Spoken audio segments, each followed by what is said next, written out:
Indrajit study point में आप सभी का स्वागत है। हम पढ़ रहे हैं एनसीईआरटी क्लास 8। छठा चैप्टर है हमारी आपराधिक न्याय प्रणाली भाग 2, जिसमें हम पढ़ेंगे अपराध की जांच करने में पुलिस की क्या भूमिका होती है। कि कोई भी अपराध किया, उस अपराध को जांच करना, उस अपराध के तह तक पहुंचना कि अपराधी कौन है, तो उसके लिए पुलिस की भूमिका क्या होती है, पुलिस क्या करती है उसके लिए। तो अब हम इस टॉपिक के अंदर में जानेंगे। पुलिस का एक महत्वपूर्ण काम होता है किसी अपराध के बारे में मिली शिकायत की जांच करना। कोई भी अपराध हो उसका जांच करना। जांच के लिए गवाहों के बयान दर्ज किए जाते हैं और सबूत इकट्ठा किए जाते हैं। इन जांच के आधार पर पुलिस अपनी राय बनाती है। अगर पुलिस को ऐसा लगता है कि सबूतों से आरोपी का दोष साबित होता दिखाई दे रहा है, तो पुलिस अदालत में आरोप पत्र, जिसको बोलते हैं चार्जशीट को आपका नाम तो सुने होंगे, तो आरोप पत्र जिसको बोलते हैं चार्जशीट, उसको दाखिल कर देती है। जैसा कि अध्याय की शुरुआत में ही कहा गया है कि यह तय कर देना पुलिस का काम नहीं है कि कोई व्यक्ति दोषी है या नहीं। यह पुलिस का काम नहीं है, यह न्यायाधीश को तय करना होता है, ये जज को तय करना होता है कि कौन अपराधी है, कौन अपराधी नहीं है। दूसरी इकाई में अपने कानून के शासन के बारे में पढ़ा था। इसका सीधा मतलब यह है कि हर व्यक्ति देश के कानून के अधीन है। कोई भी हो, देश के कानून के अधीन, उसके अंदर में ही रहता है। पुलिस भी इसी कानून के तहत आती है। लिहाजा पुलिस को हमेशा कानून के मुताबिक और मानव अधिकारों का सम्मान करते हुए जांच करनी चाहिए। हमेशा कानून के अंदर और मानव अधिकार को सम्मान करते हुए, मतलब उसको मद्देनजर याद रखते हुए काम करना। सर्वोच्च न्यायालय ने गिरफ्तारी, हिरासत और पूछताछ के बारे में पुलिस के लिए कुछ दिशा निर्देश तय किए गए हैं। इन दिशा निर्देश के अनुसार पुलिस को जांच के दौरान किसी को भी सताने, पीटने या गाली देने, मारने का अधिकार नहीं है।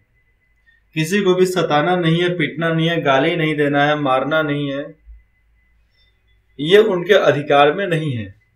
किसी छोटे से छोटे अपराध के लिए भी पुलिस किसी को कोई सजा नहीं दे सकती। कुछ भी अपराध हो, लेकिन उसके लिए पुलिस सजा नहीं दे सकती। फिर भी पुलिस गाली देते ही है, चमाट लगाते ही है, पट्टा लगाते ही है। देखो, कोई किसी को परेशान करता है तो ना ही टीचर को बताओ, ना ही घर में बताओ। ज्यादा करता है तो स्कूल में कंप्लेन कर दो, नहीं तो घर पे कंप्लेन कर दो। अगर दोनों जगह पे नहीं सुना जा रहा है तो डायरेक्ट अपने बगल वाले पुलिस थाना में जाओ, वहां पे एफआईआर दर्ज करा दो, बस, बाकी सब ठीक हो जाएगा। संविधान के अनुच्छेद 22 और फौजदारी कानून के प्रत्येक गिरफ्तारी, संविधान के अनुच्छेद 22 याद रखना, संविधान के अनुच्छेद 22 और फौजदारी कानून में प्रत्येक गिरफ्तार व्यक्ति को निम्नलिखित मौलिक अधिकार दिए गए हैं। अब क्या क्या मौलिक अधिकार दिए गए हैं यहां पर जानेंगे। पहला है, गिरफ्तारी के सामने उसे जानने का अधिकार है कि गिरफ्तारी किस कारण से की जा रही है। अगर किसी भी व्यक्ति को गिरफ्तार कर रहे हैं तो उसका यह अधिकार है कि वो जान सके कि हमारी गिरफ्तारी किस लिए हुई है। और दूसरा है, गिरफ्तारी के 24 घंटे के भीतर मजिस्ट्रेट के सामने पेश होने का अधिकार। और इसमें दूसरे नंबर पे है कि गिरफ्तार कोई होता है तो 24 घंटे के अंदर मजिस्ट्रेट यानी कोर्ट के पास उसको मतलब सामने लाना है, पेश कर देना है। गिरफ्तारी के दौरान या हिरासत में किसी भी तरह के दुर्व्यवहार या यातना से बचने का अधिकार। 4 है, पुलिस हिरासत में दिए गए इकबालिये बयान को आरोपी के खिलाफ सबूत के तौर पर इस्तेमाल नहीं किया जा सकता। अगर गिरफ्तार पुलिस हिरासत में दिए गए इकबालिय बयान, मतलब पुलिस हिरासत में अगर कोई भी बयान आप दे रहे हो, उस बयान को आरोप के खिलाफ, जो आरोपी है उसके खिलाफ सबूत के तौर पर इस्तेमाल नहीं किया जाता, क्योंकि पुलिस पीट पीट कर उस पर सिग्नेचर करवा लेती है। 15 साल से कम उम्र के बालक, 15 साल से कम उम्र के जो बालक होते हैं, बच्चा, और किसी भी महिला को केवल सवाल पूछने के लिए थाने में नहीं बुलाया जा सकता। किसी भी महिला और 15 साल से कम उम्र के लड़के को थाने में नहीं बुलाया जा सकता। ये मौलिक अधिकारों में कुछ भाग हैं। मौलिक अधिकारों का तो बहुत बड़का ढांचा है, ऐसा बात थोड़े कि नहीं है।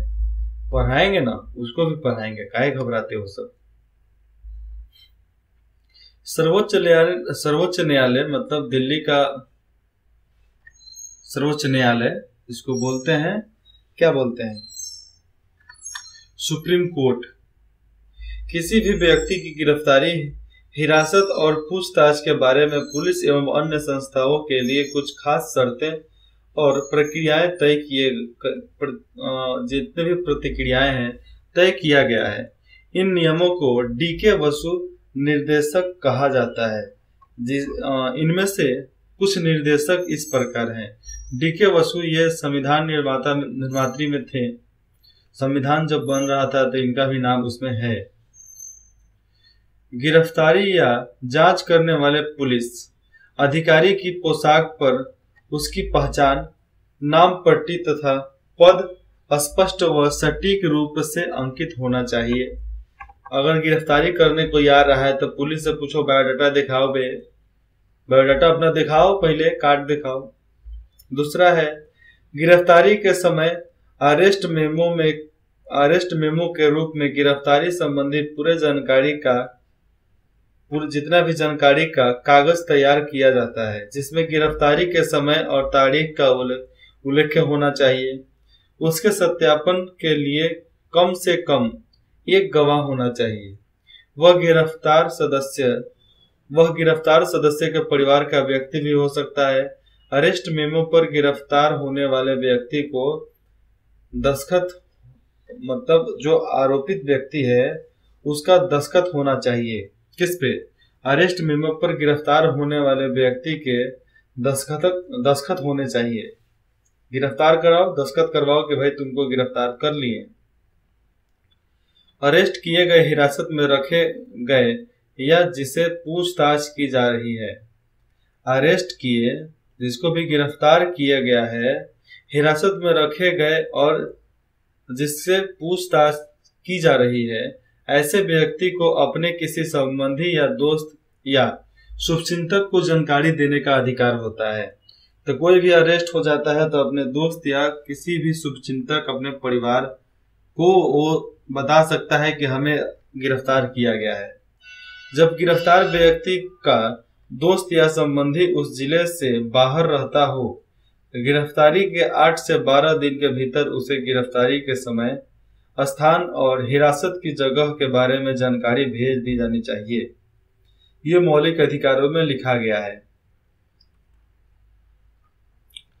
आइए अब शांति की कहानी पर वापस लौटते हैं और इन सवालों के जवाब खोजते हैं। शांति की कहानी जो हमने ऊपर पढ़ा है। क नंबर, जब चोरी की इल्जाम में शांति को गिरफ्तार किया गया, उसी दौरान सब इंस्पेक्टर राव ने उसके भाई सुनील को भी 2 दिन तक पुलिस हिरासत में रखा। क्या आपको हिरासत में रखने की कार्रवाई कानून सही है? जो ये कानून है वो सही है? क्या इससे डीके बसु दिशा निर्देशकों का उल्लंघन हुआ है? जरूर हुआ है। जो कार्रवाई उसके भाई के साथ हुआ है ये गलत है। पुलिस को सजा मिलनी चाहिए। क्या सब इंस्पेक्टर राव ने शांति को गिरफ्तार करने और उसके खिलाफ मुकदमा दायर करने से पहले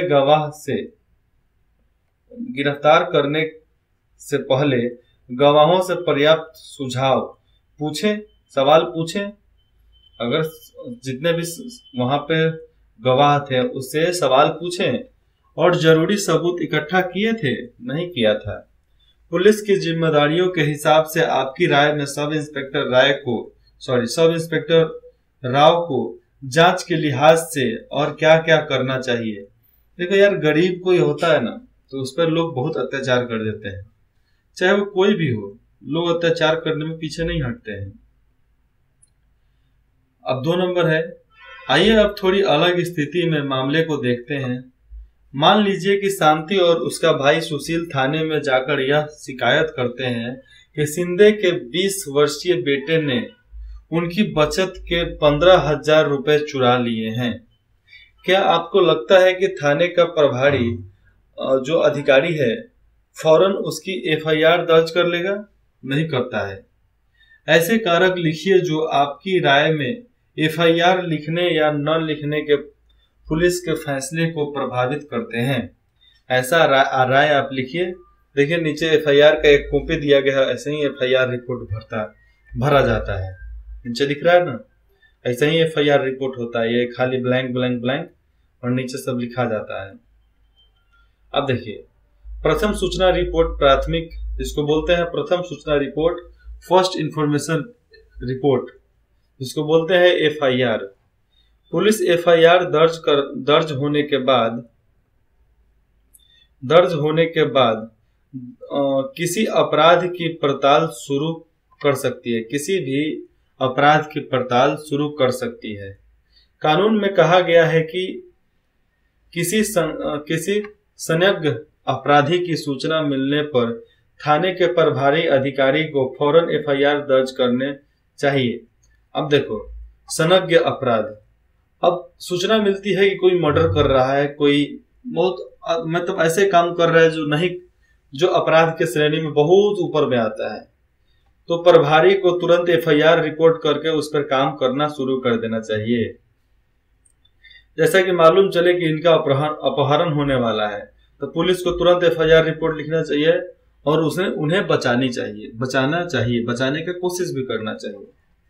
पुलिस को यह सूचना मौखिक या लिखित किसी भी रूप में मिल सकती है। एफआईआर आमतौर पर वारदात की तारीख, समय और स्थान का उल्लेख किया जाता है। फिर से बोलता हूं, पुलिस को यह सूचना मौखिक या लिखित मुंह से बोलकर कोई दे, चाहे वो लिखित रूप में दे, किसी भी रूप में मिल सकती है। एफआईआर में आमतौर पर वारदात की तारीख, समय, स्थान लिखे होने चाहिए, उनके उल्लेख किया जाता है एफआईआर रिपोर्ट में। उसमें वारदात के मूल तथ्यों और घटनाओं का विवरण भी लिखा जाता है। अगर अपराधियों का पता हो तो उनके नाम तथा गवाहों का नाम भी उल्लेख किया जाता है, उसमें लिखा जाता है। एफआईआर में शिकायत दर्ज कराने वाले का नाम और पता लिखा होता है। जो शिकायत दर्ज करवाता है उसका नाम और उसका पता लिखा होता है। एफआईआर के लिए पुलिस के पास एक खास फॉर्म होता है। इस पर शिकायत करने वाले के दस्तखत कराए जाते हैं कि तुमने शिकायत किया है, कंप्लेन किया है, दस्तखत करो। शिकायत करने वाले को पुलिस से एफआईआर की एक नकल मुफ्त पाने का कानूनी अधिकार होता है। जो शिकायत किया, एक नकल मुफ्त फ्री में पा सकता है, फ्री में ले सकता है। ये कानूनी अधिकार होता है उसका कि एक कॉपी तो वो ले ही सकता है।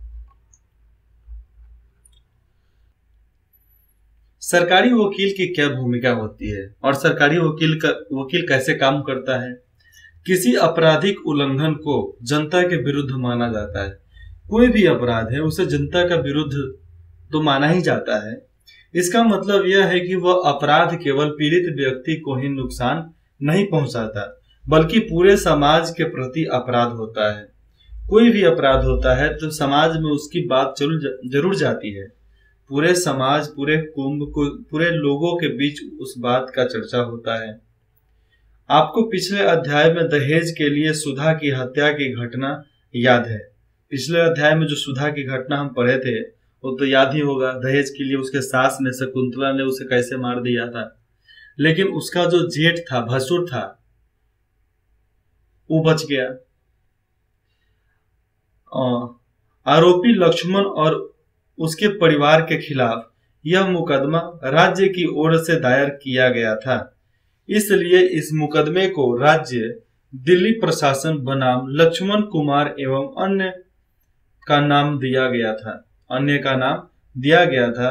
इसी तरह शांति वाले मुकदमे को श्रीमती शिंदे बनाम शांति हेम्ब्राम की बजाय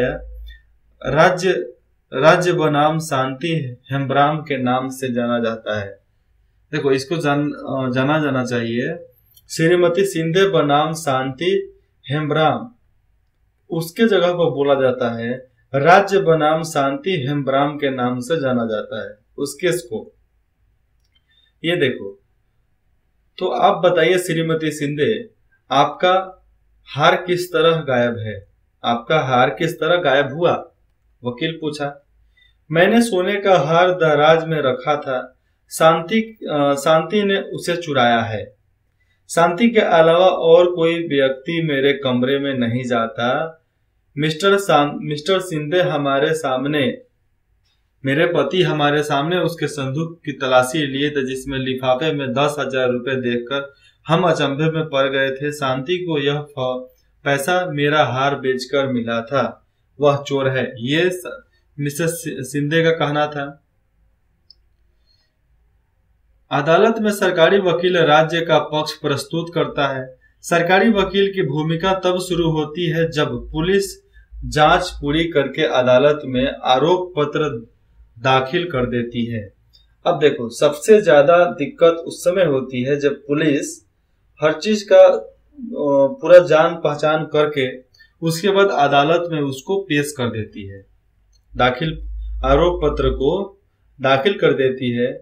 सरकारी वकील की इस जांच में कोई भूमिका नहीं होती है। उसे राज्य की ओर से अभियोजन प्रस्तुत करना होता है, जो राज्य बोले वही करना है। और न्यायालय के पदाधिकारी जो वहां के जज हैं, न्यायालय के पदाधिकारी के रूप में उसकी जिम्मेदारी है कि वह निष्पक्ष रूप से अपना काम करे और अदालत के सामने सारे ठोस तथ्य, गवाह और सबूत पेश करे, तभी अदालत सही फैसला ले सकता है। नहीं तो गलत फैसला ले लेगा, उसके बाद से दे दे राम दिला दे राम, देने वाला दाता राम, वही हाल हो जाएगा। फिर इसी में अगला टॉपिक है न्यायाधीश की क्या भूमिका होती है। तब इसमें जानते हैं जो जज होता है उनका काम क्या क्या होता है जज में, मतलब वहां पर बैठकर। न्यायाधीश की वही हैसियत होती है जो खेलों में एम्पायर की होती है। जज का वही भूमिका है जो क्रिकेट के खेल में एम्पायर का होता है। वे निष्पक्ष भाव से खुली अदालत में मुकदमे का संचालन करते हैं। खुली अदालत मतलब जहां पर बहसें हो रही हैं वहां पर उसका संचालन करता है, देख रेख करता है, बताता है, सुनता है, फिर बाद में जवाब देता है। न्यायाधीश सारे गवाहों के बयान सुनते हैं और अभियोजन पक्ष तथा बचाव पक्ष की तरफ से पेश किए गए सबूतों की जांच करते हैं। अपने सामने मौजूद बयानों और सबूतों के आधार पर कानून के अनुसार न्यायाधीश ही तय करते हैं कि आरोपी सचमुच आरोपी है या नहीं है, वो दोषी है कि नहीं है, सही है कि नहीं है, सही है या गलत है। इसका फैसला न्यायाधीश मतलब वहां के जज को ही करना होता है, उन्हीं को तय करना है। अगर आरोपी दोषी पाया जाता है, अगर वह कोई भी आरोपी दोषी पाया जाता है तो न्यायाधीश उसे सजा सुनाते हैं। न्यायाधीश क्या करते हैं? उसे सजा सुनाते हैं। वह कानून में दिए गए प्रावधानों के हिसाब से दोषी व्यक्ति को जेल भेज सकते हैं और उस पर जुर्माना लगा सकते हैं या एक साथ दोनों तरह की सजा दे सकते हैं। अब देखो, जज जो सुनेगा, जज सुनने के बाद फैसला देगा, उनका यही काम है। अगर कोई दोषी पाया जाता है तो अपना डायरी निकालेगा, कानून का डायरी निकलता है, जिसको बोलते हैं कानून, लॉ, संविधान का बुक लिख लेगा, संविधान के बुक के बाद से कानून निकलेगा, जिसमें से घरेलू नुस्खा, घरेलू चोरी हो गया, जिसमें से मूलभूत अधिकार हो गया, उसमें से देखेगा कि जो सजा साबित हो गया इनके ऊपर तो उसमें क्या देना चाहिए। तो उसमें कभी कभी होता है कि केवल जेल होगा, और कभी कभी होता है कि जेल और जुर्माना दोनों होता है, और जिसको जुर्माना देने का औकात है वो 1 साल जेल रह कर जुर्माना देकर निकल सकता है। यही सजा है। तो यहाँ पर ये जज की भूमिका खत्म होती है। फिर आगे पढ़ते हैं निष्पक्ष सुनवाई, फेयर ट्रायल क्या होता है। ठीक है, फेयर ट्रायल के बारे में, निष्पक्ष सुनवाई के बारे में हम भाग 3 में पढ़ेंगे। तो मिलते हैं फिर भाग 3 में। तब तक इंद्रजीत स्टडी पॉइंट में जुड़ने के लिए आप सभी का बहुत बहुत धन्यवाद। अगर आपको कुछ भी डाउट हो, कुछ भी, तो आप कमेंट करो। अगर कुछ भी डाउट हो, डिस्क्रिप्शन के लिस्ट में एक वेबसाइट का भी नाम दिया गया है, उस पर भी आप जाकर वेबसाइट पर चेक कर सकते हो वीडियो, वहां से भी आप पढ़ सकते हो। उसके बाद आपका है कुछ भी डाउट होता है आप मेल कर सकते हो, कमेंट कर सकते हो। डिस्क्रिप्शन के दिए गए पहले या दूसरे नंबर पे व्हाट्सएप नंबर है वो, उस पे भी आप मैसेज कर सकते हो। धन्यवाद।